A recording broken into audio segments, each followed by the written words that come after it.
Smart Listener, selamat pagi penuh semangat. Segera kami hadirkan Smart Financial Wisdom untuk membangun literasi dan inklusi keuangan masyarakat Indonesia bersama Eko Pratomo, penulis buku Financial Wisdom Series, serta Muhammad Teguh, Financial Expert. Halo Vina. Smart Financial Wisdom. Smart Financial Wisdom. Smart Way to Happiness. Selamat mengikuti.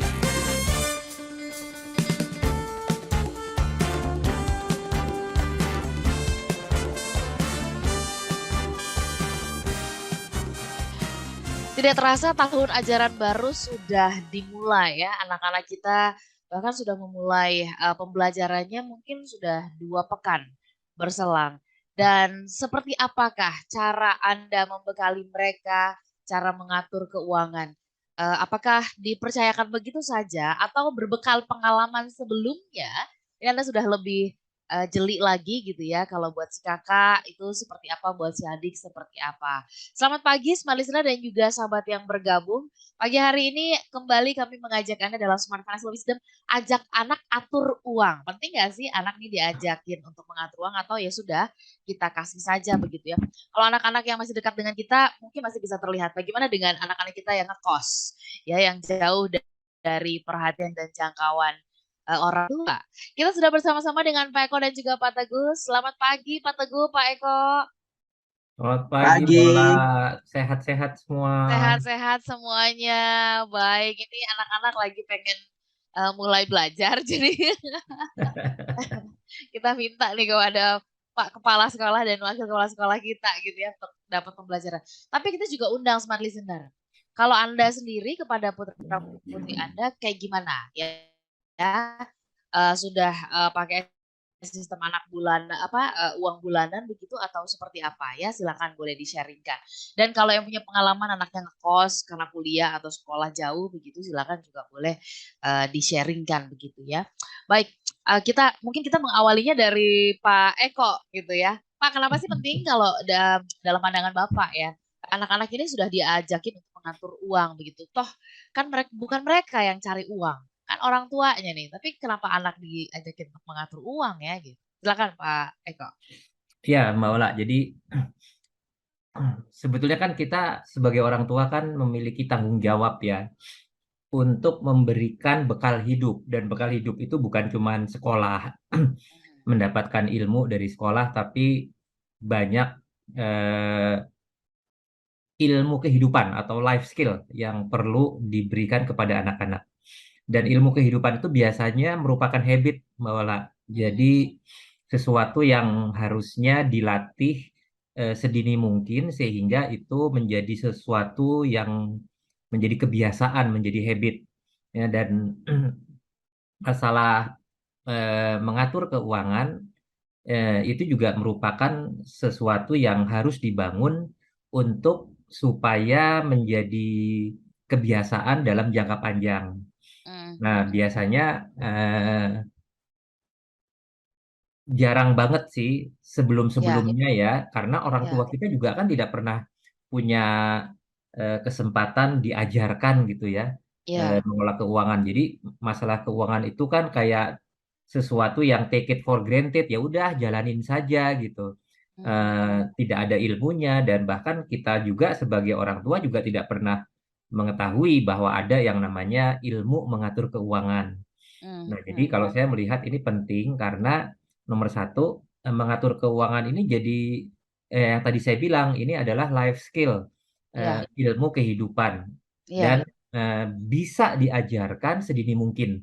Ya nanti Pak Teguh bisa cerita pengalaman anaknya umur berapa gitu ya bisa diajarkan. Kalau saya kebetulan saya ingat banget umur 12 menuju 13 ya SMP itu sudah dikasih uang saku dan nggak boleh minta lagi. Artinya saya harus bertanggung jawab untuk bisa mengatur keuangan selama sebulan dengan uang yang diberikan orang tua. Padahal orang tua dulu juga nggak punya ilmunya ya, hanya karena anaknya banyak, ya udah pokoknya kamu nggak boleh minta lagi ya. Nih jatahnya cuma segitu. Saya juga nggak ngerti gitu. Dari mana ibu saya bisa memberikan pengajaran seperti itu. Tapi Iya, iya, sekarang kita bisa melakukan kepada anak-anak kita karena memang ada ilmu untuk membiasakan mengatur keuangan dengan baik. iya. Itu relevan gak sih Pak Teguh gitu ya? Karena ya saat ini segala hal itu mudah kita jangkau. Anak-anak juga mereka mendapat penawaran tuh banyak ya di zaman sekarang ini ya. Pak Teguh ya, penawaran beli ini, beli itu, jajan ini, jajan itu yang online dan sebagainya. Sementara kalau kita lihat dari kemudahan membelanjakan juga ini ya sangat mendukung begitu. Kalau begitu, eh, apakah ini relate gitu? Kalau zamannya Pak Eko, ya terbatas segala sesuatu, Pak Teguh gitu ya, termasuk pilihan-pilihan. Bagaimana pandangan Pak Teguh? Pak Eko ya tadi ya. Beda Iya. sama zaman saya nanti. Oh, zaman saya, zaman Bapak beda lagi ya? Enggak bercanda.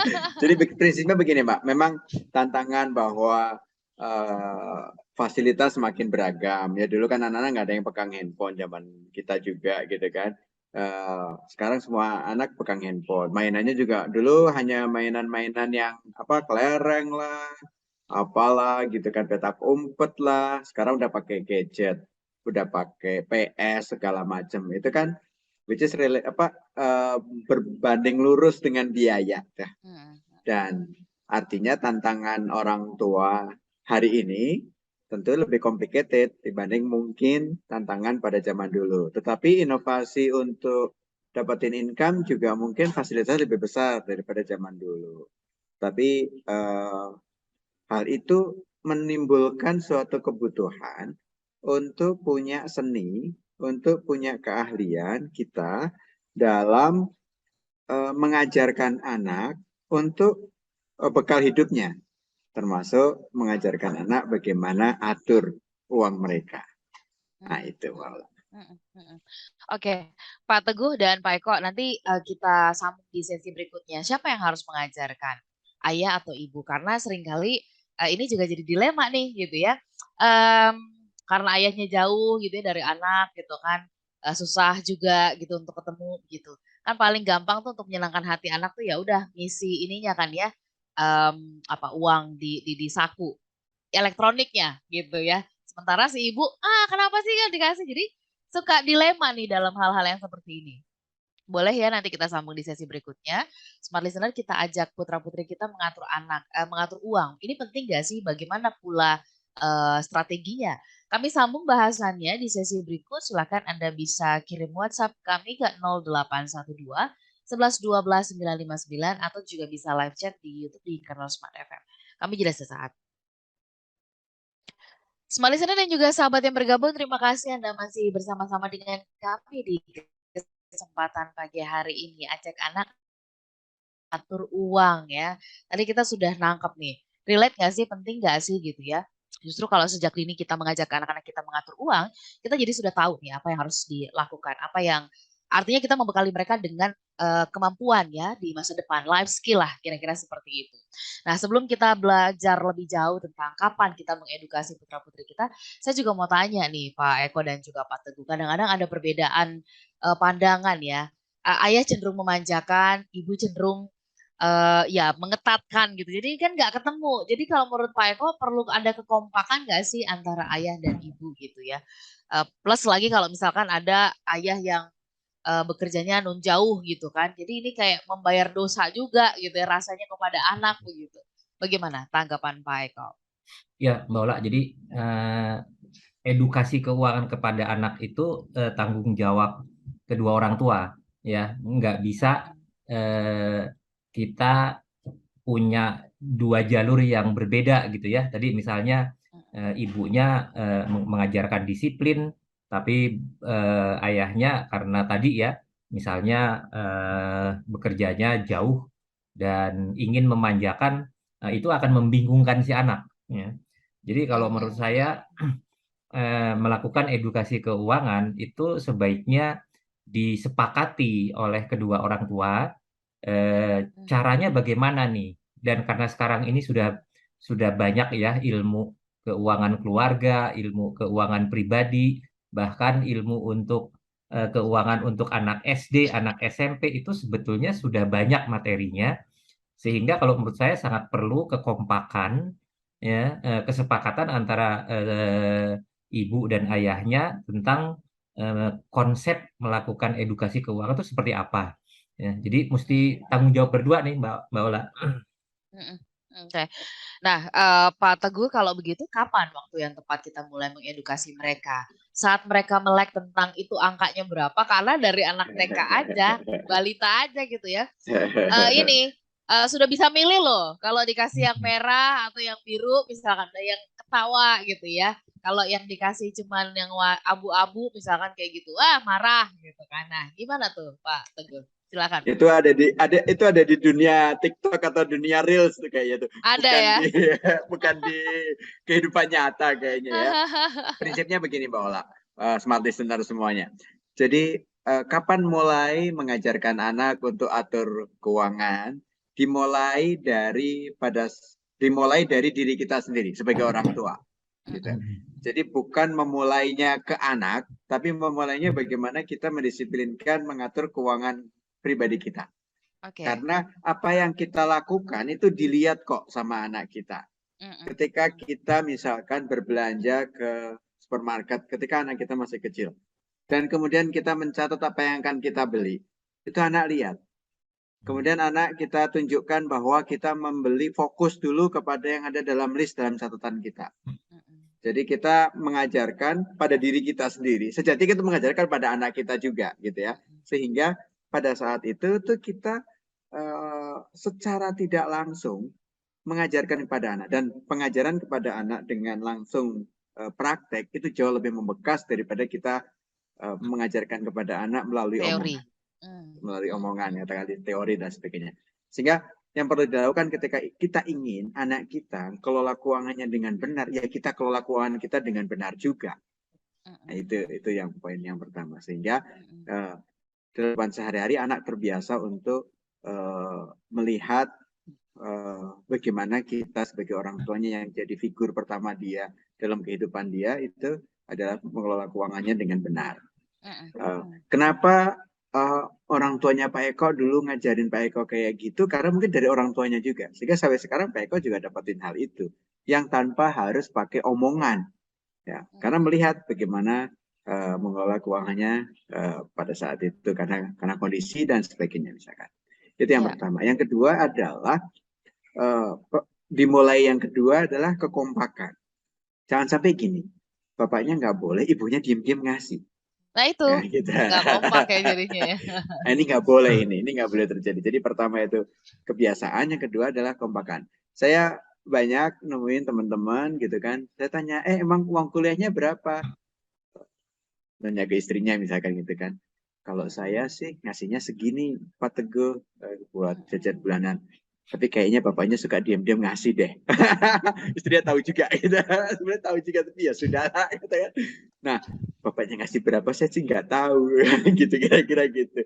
Nah, ini nggak kompak. Sebetulnya antara bercanda sambil kesel juga gitu ya. Nah, ini yang harus kita mulai didik di kita sendiri dulu lagi-lagi untuk bisa mendidik anak.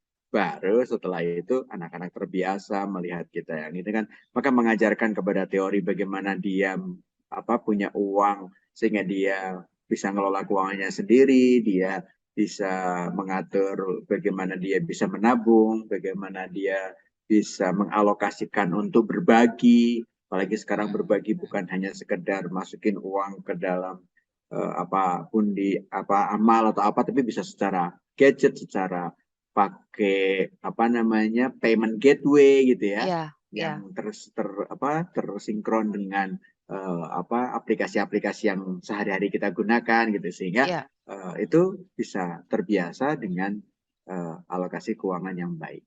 Oke, baik. Pak Teguh dan juga Pak Eko, kan tadi ada pengalaman ya antara idealnya kan Pak Eko bilang itu kan harus kompak. Nah, dan di lapangan tuh seringkali kan kayak gitu tuh ya. Si ayah kayaknya kasihan kalau ngeliatin si kakak yang jauh gitu, terus duitnya terbatas. Ntar kalau dia makan, kalau enggak gimana? Kalau kurang uang gimana? Dan sebagainya. Nah, seringkali kan orang tua terjebak dalam sindrom sayang banget sama anak. Dan kasihan gitu ya. Kasihan loh Pak Eko, Pak Teguh nih kalau sampai nanti kurang uang. Bagaimana mengatasi sindrom kasih sayang dan sindrom kasihan ini loh Pak Eko, Pak Teguh? Ya. Atau ini sebenarnya natural-natural aja? Atau sebenarnya enggak, orang tuh harus belajar untuk kadang-kadang ada tega-teganya dikit gitu. Silakan Pak Eko. Ya, Maula. Jadi dulu saya pernah ada satu tulisan Maula ya, dalam mendidik anak perihal mengatur keuangan itu ada yang disebut control pain. Ya, jadi kalau bahasa Inggrisnya itu dibikin prihatin gitu, Mbak Ola. Ya, artinya apa? Artinya kita harus sepakat bahwa mengelola keuangan itu tujuannya adalah satu, untuk memang bertanggung jawab atas katakanlah rezeki yang diberikan. Ya, makanya nanti ada prinsip-prinsip juga ya kalau menurut saya ya, ketika kita memberikan edukasi kepada anak-anak itu, walaupun caranya berbeda karena anak SD sama SMP sama SMA sama mahasiswa kan beda-beda ya, tapi prinsip-prinsip untuk misalnya bahwa harus menerima harta yang halal gitu ya. Jadi harta itu harus halal waktu diterima. Terus yang kedua misalnya prinsip untuk bertanggung jawab. Artinya apa? Belajar mencatat gitu. Sehingga kita tahu berapa yang kita terima dan berapa yang harus dikeluarkan itu bagian dari pertanggungjawaban ya. Kalau dari anak kepada orang tua sebagai pemberi uang saku lah gitu ya. Kemudian juga bagaimana membedakan kebutuhan dengan keinginan misalnya. Ya, sampai akhirnya bagaimana si anak itu harus memiliki kemampuan menyisihkan, jadi jangan lebih besar pasak daripada tiang, supaya mereka mulai memiliki tabungan yang tabungan itu merupakan amunisi untuk mereka mempersiapkan kebutuhan di masa depan. Itu contoh prinsip-prinsip itu, ya, sehingga ketika si orang tua itu memberikan edukasi keuangan kepada anak itu bukan lagi bicara tentang aduh kasihan ya, tapi mereka memang harus mengajarkan disiplin karena tujuan edukasi itu bisa diatur juga ya, jangan sampai si anak itu misalnya kekurangan uangnya gitu ya, sampai dia harus kesusahan gitu, enggak juga ya, tetapi itu tadi yang diberikan itu adalah prioritasnya adalah kebutuhan ya. Jadi itu yang menurut saya harus menjadi prinsip-prinsip dasar dalam memberikan edukasi keuangan kepada anak-anak. Oke, selepas jeda nanti kita sambung ya Pak Eko dan juga Pak Teguh gitu kan. Bagaimana sih sebenarnya cara mendisiplinkannya? Apakah dengan memberikan cash gitu ya, mengaturnya seperti itu, atau dengan kemudian dibuatkan rekening ATM, jadi gampang gitu mereka nariknya sendiri gitu, atau dibuatkan kalau kayak sekarang nih kan ada yang online ya, uang elektronik begitu. Apakah demikian? Kita sambung Smart Listener dan juga sahabat yang bergabung. Kami undang Anda bisa pergunakan WhatsApp kami di 0812 11 12 959 atau juga di YouTube di kanal Smart FM kami jeda sesaat. Smart Listener dan juga sahabat yang bergabung, terima kasih Anda masih bersama-sama dengan kami. Nah, ini sudah ada yang berkomentar soal ajak anak atur uang gitu ya. Pak Teguh, Pak Eko, sudah ada pertanyaan dari Pak Prima nih yang mengatakan seringkali berdebat jadinya suka jadi kayak bertengkar lah ya dengan istrinya. Persoalan mengirim uang nih kepada anaknya yang kuliah jauh gitu ya, di luar kota gitu. Jadi kadang-kadang saya merasa istri justru kayak berlebihan dalam memberikan uang, padahal kan uang bayaran dan sebagainya itu tuh sudah kita langsung yang transfer deh. Sementara untuk uang bulanan, bayar kos dan sebagainya kita berikan gitu.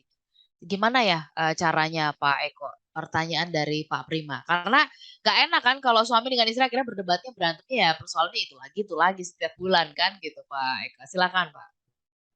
Ya, jadi ini sebetulnya sudah masuk kepada tips Mbak Ola ya, bagaimana kalau menurut saya dikaitkan juga tadi dengan bagaimana kita memberikan cash atau ngasih kartu debit ya.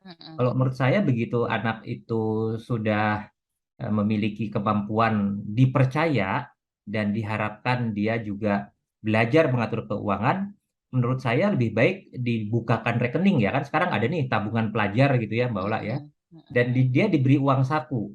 Ya, uang sakunya bisa mulai dengan mingguan atau udah langsung dikasih 1 bulan. Tetapi untuk memberikan uang saku ini perlu kesepakatan antara bapak sama ibunya. Ya, jadi duduk bertiga sama si anak ini kalau sudah lumayan dewasa ya. Saya pikir kalau anak SMP ke atas itu sudah bisa diberikan tanggung jawab untuk mengelola uang saku bulanan, Mbak Ola. Ya, besarnya berapa dihitung, kebutuhannya yang dia bisa bertanggung jawab itu kebutuhannya berapa, termasuk nanti ada kelebihan untuk dia menabung gitu ya.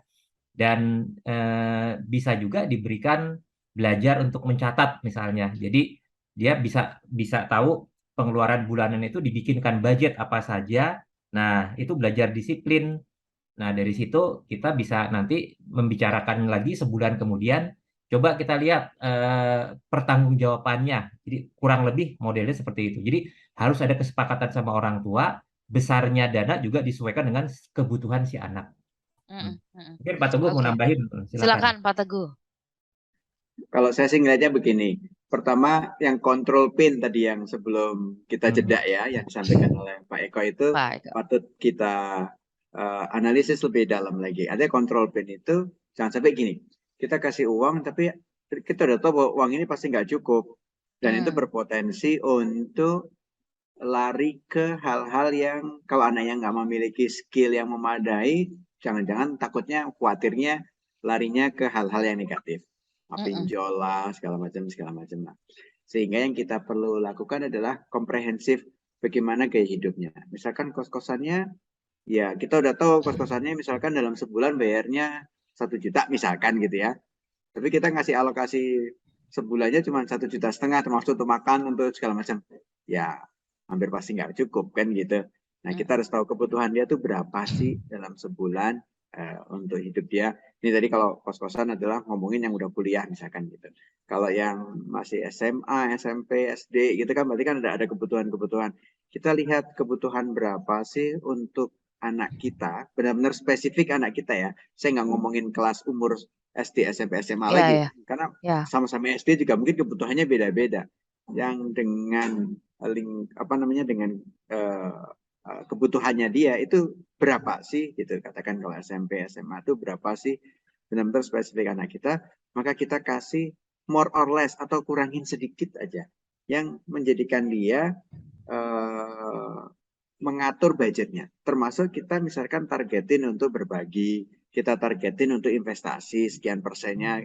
Nah kita hitung tuh, kita ajak ngobrol kebutuhannya berapa, baru kita punya. Artinya apa? Ketika dia punya keinginan di luar budgetnya, maka dia akan bicara sama kita, gitulah kira-kira gitu. Iya. Artinya dia juga belajar untuk terbuka begitu ya, Pak Teguh dan Pak Eko.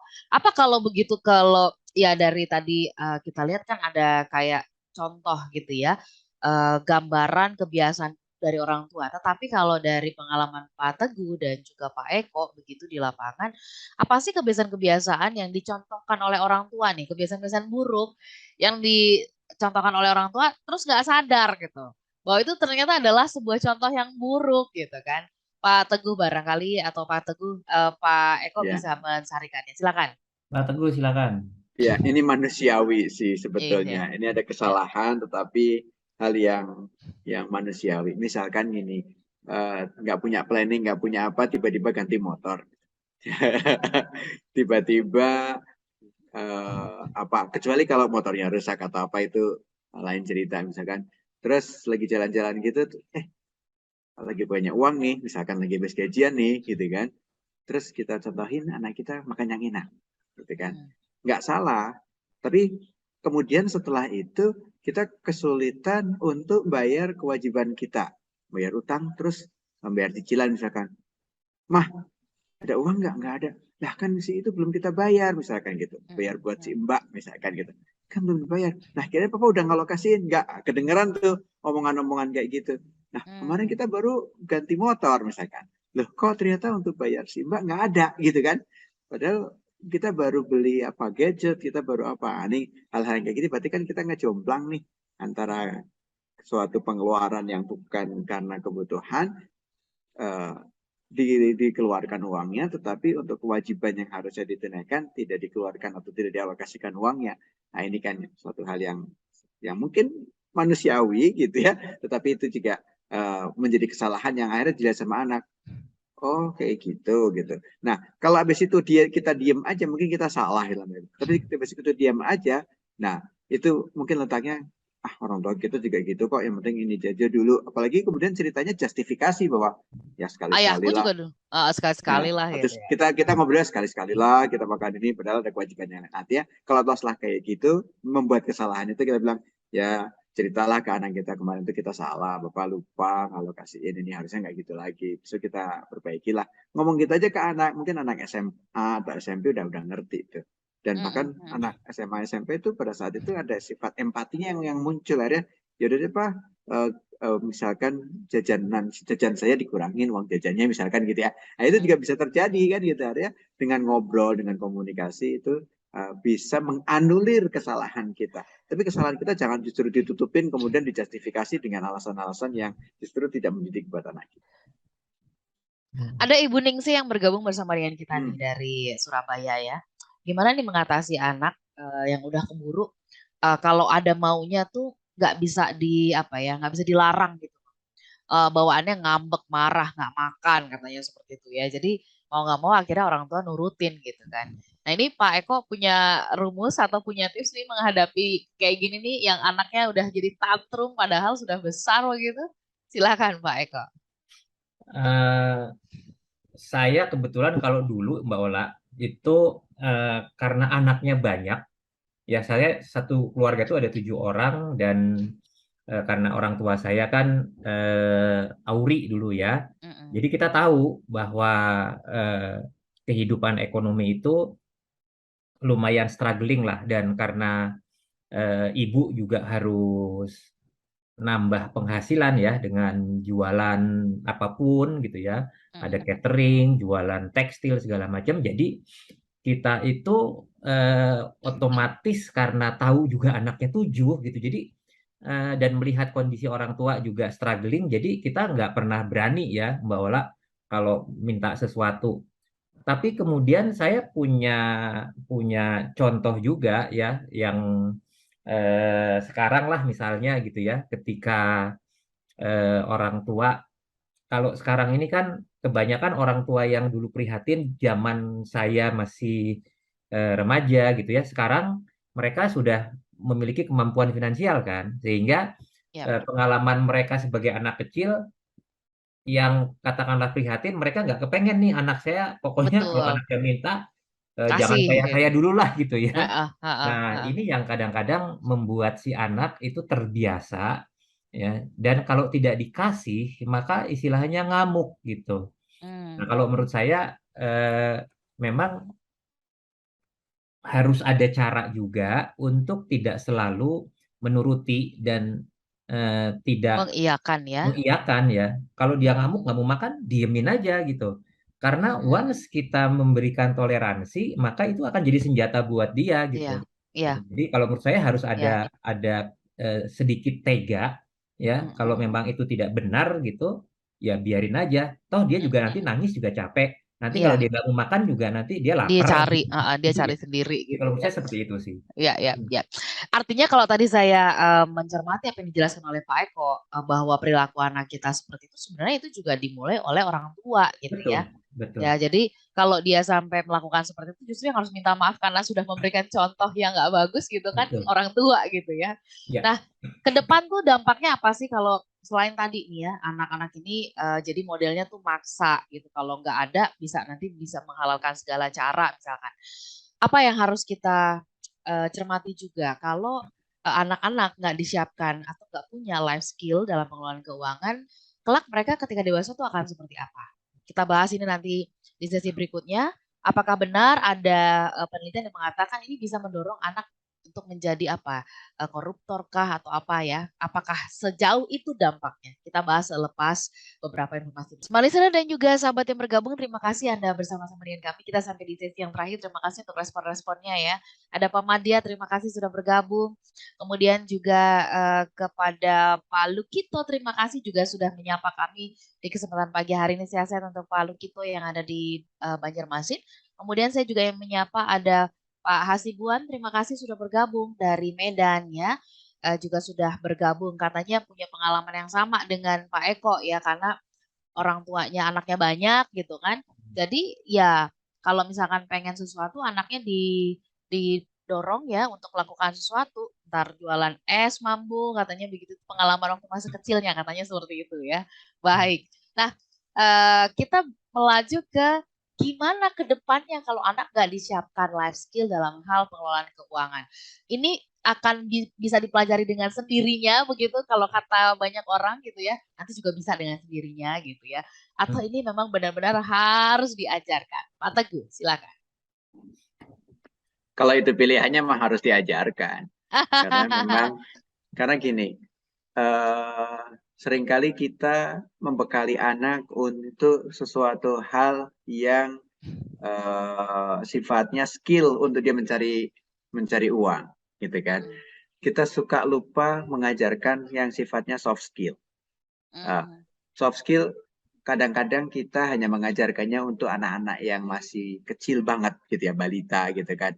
Ucapkan terima kasih misalkan gitu, terus senyum sama orang. Udah dewasa kadang-kadang kita suka lupa tuh untuk ngajarin hal yang seperti itu.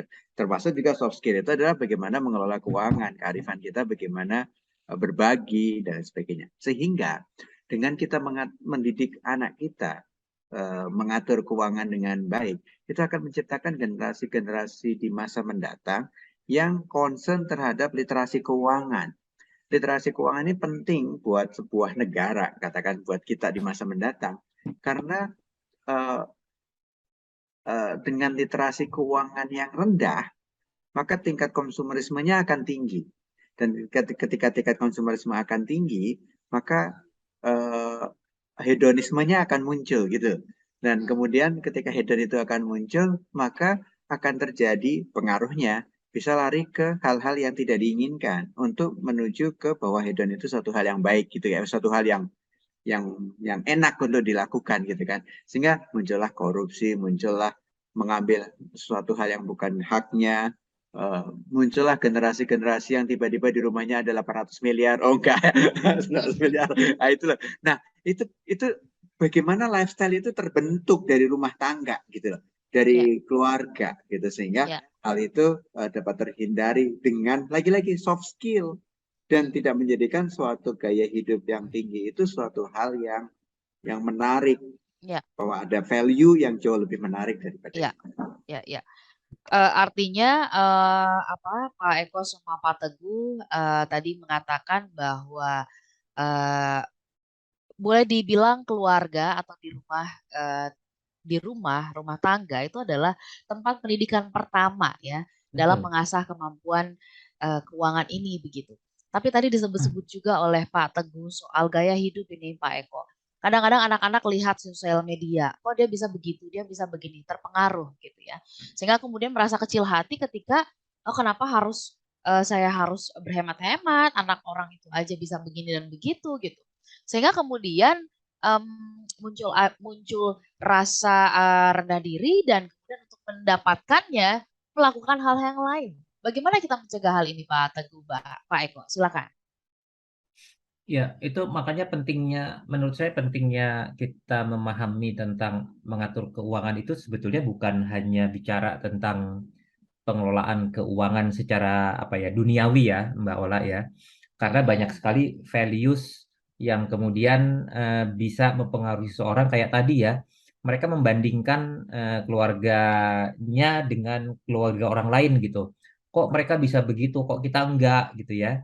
Nah, ini yang menjadi tugas orang tua juga untuk bicara tentang apa sih yang namanya kebahagiaan, apa itu uang itu adalah sebagai alat gitu ya, bukan tujuan.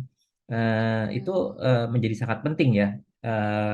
Bagaimana kita bisa membekali bukan hanya mengatur keuangan, tapi melihat uang itu tidak sebagai sesuatu yang mempengaruhi kehidupan atau kebahagiaan. Ya, kan banyak juga orang yang penghasilannya pas-pasan tetapi hidupnya bahagia. Ya. Ada orang yang semuanya berlebihan tetapi gaya hidupnya tidak baik, kemudian hedonisme segala macam. Nah, itu juga menjadi pentingnya kita memberikan edukasi keuangan sedini mungkin gitu. Jadi saya pikir menjadi penting sekali untuk orang tua, dan saya sangat setuju dengan Pak Teguh tadi ya Mbak Ola. Sebenarnya mengajarkan keuangan kepada anak-anak sejak kecil itu adalah memberikan teladan, memberikan contoh ya, bagaimana orang tua itu mengelola keuangan yang kemudian dilihat ya secara kasat mata oleh anaknya ya, yang itu akan membentuk nilai-nilai ya. Jadi misalnya nih kalau orang tuanya itu memiliki penghasilan yang kemudian walaupun banyak tapi dia bisa mempola hidup itu sederhana, kemudian banyak sedekah misalnya ya, itu akan dilihat langsung oleh anak, termasuk katakanlah kebiasaan-kebiasaan, misalnya kebiasaan untuk kalau mau belanja dibikin catatannya apa yang mau dibeli ya, tidak kemudian setiap pergi nggak ada rencana, nggak ada kebutuhan, terus panik buying gitu misalnya ya, apa aja dibeli gitu.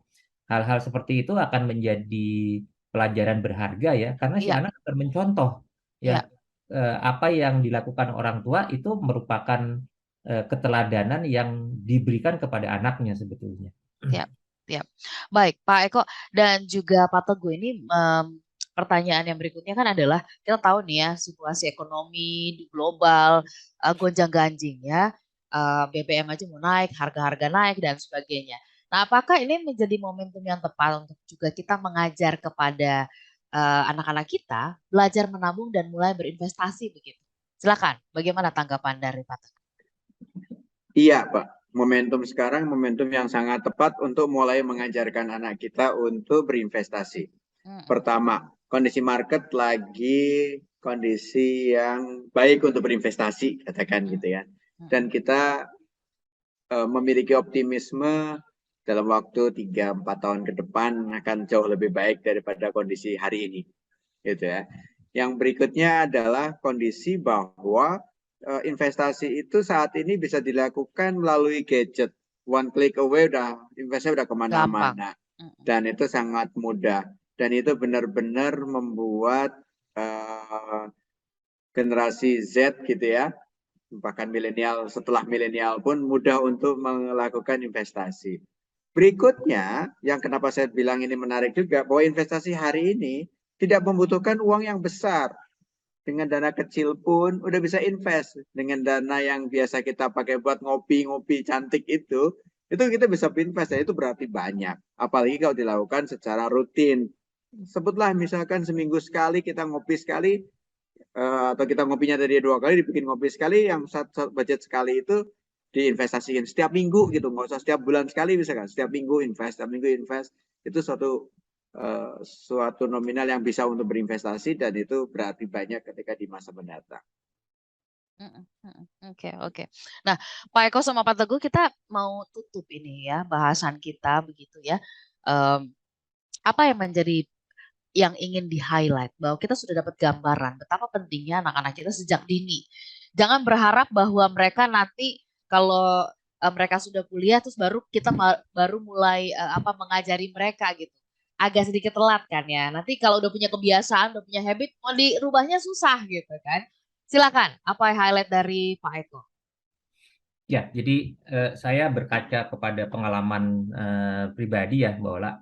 Saya pikir memberikan tanggung jawab bagi anak-anak yang mulai SMP sih menurut saya ya, itu untuk mengelola keuangan dengan uang saku yang diberikan, tapi juga dihitung kebutuhannya, disesuaikan dengan gaya hidup penghasilan orang tuanya. Ya, nggak boleh juga orang katakanlah memiliki penghasilan atau uang saku 1,5 juta termasuk untuk kos dan yang lain-lain ya, tapi kemudian memaksakan untuk memilih sesuatu yang di luar kemampuan. Itu menjadi penting mengatur keuangan dan bertanggung jawab atas uang saku, karena itu akan menjadi pelajaran ketika nanti mereka punya penghasilan sendiri. Ya, anak yang dibiasakan untuk menyesuaikan semua pengeluarannya dengan kemampuan uang saku yang diberikan, itu akan membuat si anak itu merasa bahwa dia harus hidup dengan gaya hidup yang disesuaikan dengan kemampuan finansialnya. Dan mereka akan memulai belajar mencatat ya, bahwa nantinya tidak perlu dicatat lagi, nggak apa-apa, tetapi diberi kesempatan untuk bertanggung jawab. Nih kalau kamu saya kasih uang sekian, apa aja pengeluarannya, dan dia bisa mempertanggungjawabkan. Dan itu untuk melatih diri pribadi gitu sebetulnya. Oke. Pak Teguh, silakan Pak Teguh. Ya, mengajarkan anak yang paling efektif adalah mulai dari diri kita. Tunjukkan pada mereka bagaimana cara yang benar mengelola keuangan sejak dini. Jadi mereka terbiasa melihat cara-cara yang benar sehingga dia bisa menerapkan cara-cara yang benar itu untuk kehidupan dia hari ini dan kehidupan dia di masa mendatang. Ya, pada akhirnya tidak ada yang lebih kuat ya pendidikan dan cara mengajar selain dari teladan itu sendiri. Betul. Ya. Pak Eko dan juga Pak Teguh ya. Baik, terima kasih untuk kita diingatkan pentingnya mengajak anak-anak kita juga sudah mulai belajar pengelolaan keuangan. Kami pamit, Smart Listener. Sehat-sehat untuk Anda semuanya. Siaran ulangnya ada di hari Minggu jam 11 siang ya. Bisa disimak kembali. Dan rekamannya juga tersimpan rapi di YouTube di kanal Smart FM. Kami pamit, Smart Listener. Kami ajak Anda untuk berjumpa kembali minggu depan. Saya Ola Nurlija. Saya Eko Pratomo. Saya Muhammad Teguh. Smart Financial Wisdom. Smart way to happiness. Anda baru saja menyimak Smart Financial Wisdom untuk membangun literasi dan inklusi keuangan masyarakat Indonesia bersama Eko Pratomo, penulis buku Financial Wisdom Series, serta Muhammad Teguh, Financial Expert Halo Vina. Smart Financial Wisdom, Smart Way to Happiness. Terima kasih dan sampai jumpa.